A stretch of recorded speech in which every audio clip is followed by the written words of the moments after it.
Allô Marcel? Allô Marcel? Marcel.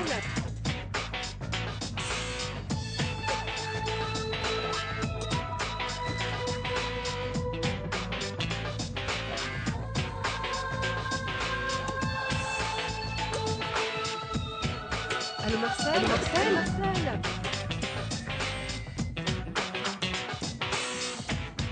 Allô Marcel?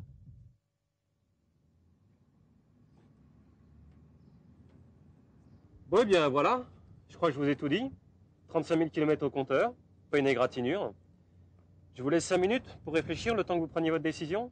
Mais ne tardez pas trop parce que ce soir, je vois une personne qui est intéressée. Oui, mais en ce qui concerne les parties mécaniques... Il n'y a pas de problème, elle tourne comme une horloge.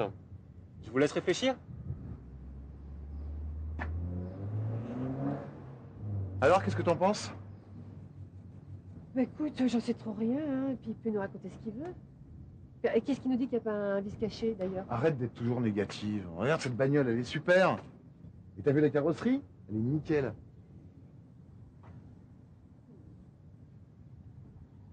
Alors, vous la prenez? Ouais, je crois qu'on va la prendre. Marché conclu. Vous venez à l'intérieur, on va régler les derniers détails.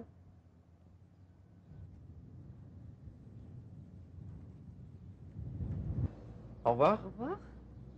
Au revoir, merci. Merci à vous, bonne route.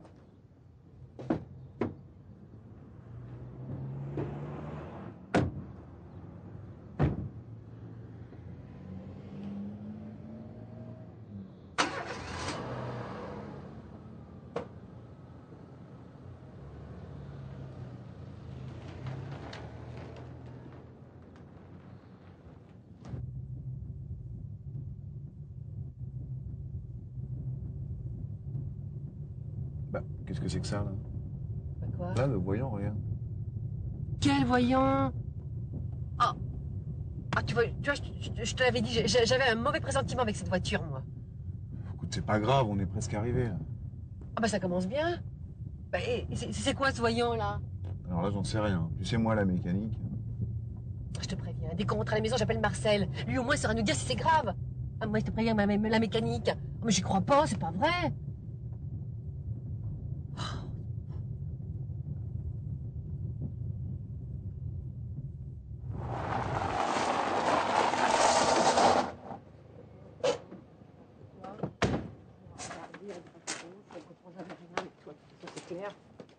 Tu peux Marcel, hein. C'est clair là, hein.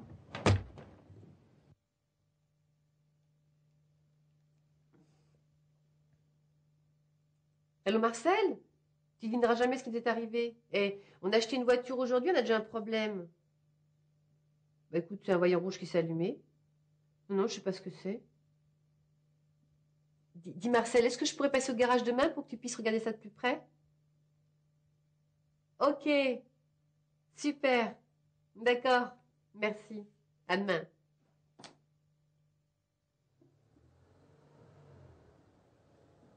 Bonjour Catherine, alors qu'est-ce qui se passe? Oh, écoute Marcel, c'est toujours ce voyant là qui est toujours allumé. Bon, bien, je vais regarder ça de plus près.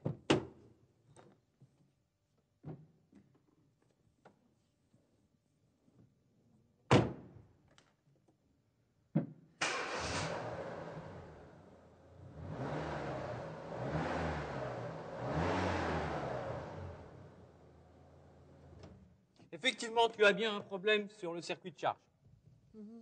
Et à propos, tu sais comment on ouvre le capot sur ta voiture? Oh, pas du tout. Bah regarde, c'est ici que ça se passe. Ah, d'accord. Bon, on va aller voir ça au niveau du moteur.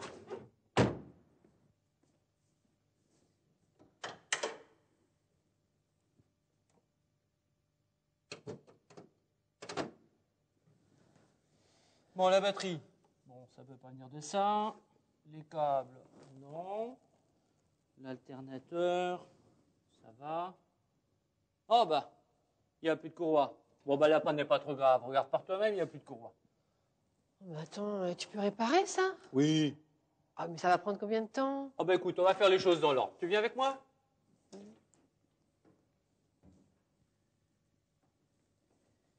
Ah, donne-moi la carte grise et le carnet d'entretien, s'il te plaît.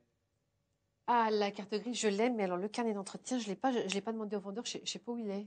Oh, c'est pas trop grave. Ça t'aurait permis de vérifier les différentes opérations effectuées sur ton véhicule. Ah oui, vous venez d'acheter le véhicule à un particulier et vous n'avez pas encore effectué le changement de propriétaire. Mais non, parce que comme je t'ai dit, je l'ai acheté hier, donc j'ai pas vraiment eu le temps là. Oh, ça n'a pas trop d'importance. J'ai seulement besoin des renseignements concernant le type de véhicule pour rechercher la référence de la courroie. Tu sais, il en existe plusieurs modèles pour un même véhicule en fonction des différents types d'équipements. Ah oui, j'imagine, oui. Bon, je vais remplir ton ordre de réparation. Nom. Prénom. Oh, l'adresse, non. La ville, non plus. Code postal. Marque. Modèle. Bien. Eh bien, écoute, on va faire le tour de véhicule. D'accord.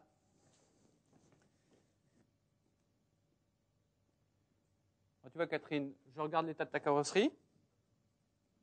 Oui, ça va. Et je vais vérifier le numéro de série.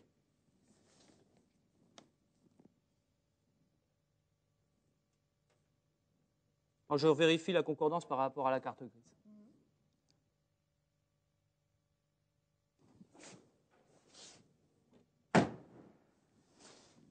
Alors, tu vois, le contrôle technique est périmé.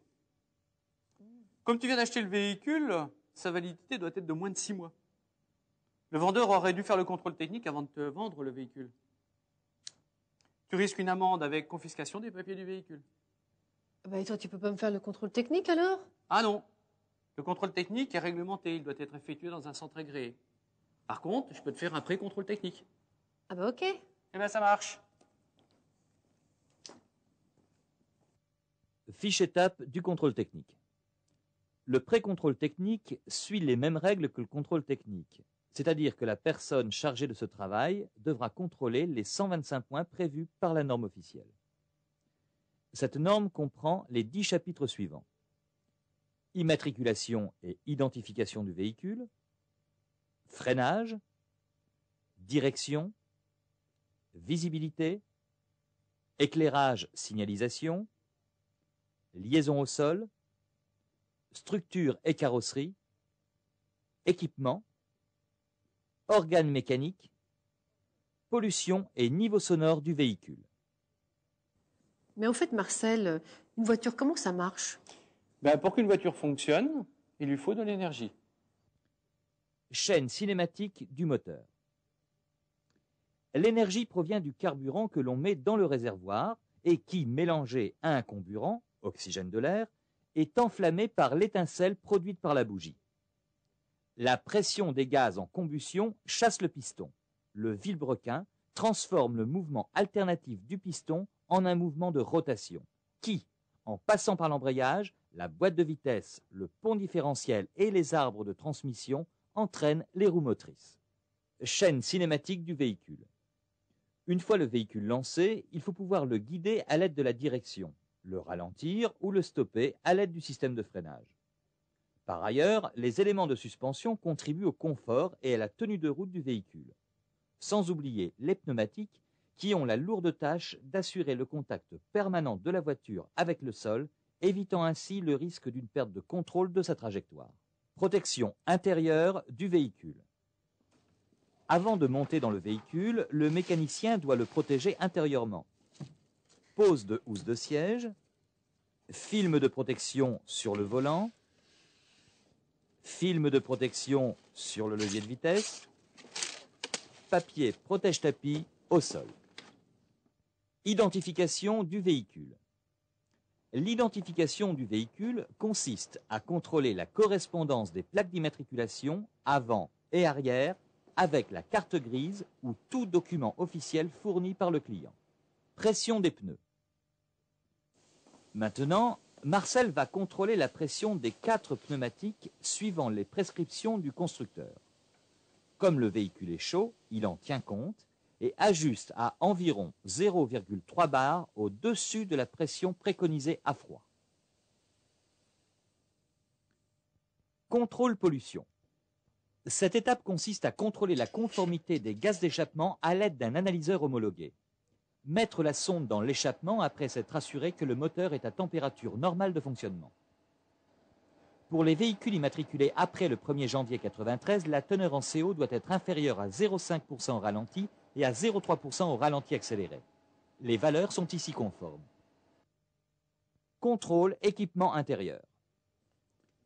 Ce contrôle se propose de vérifier l'état et la fonctionnalité des ceintures de sécurité.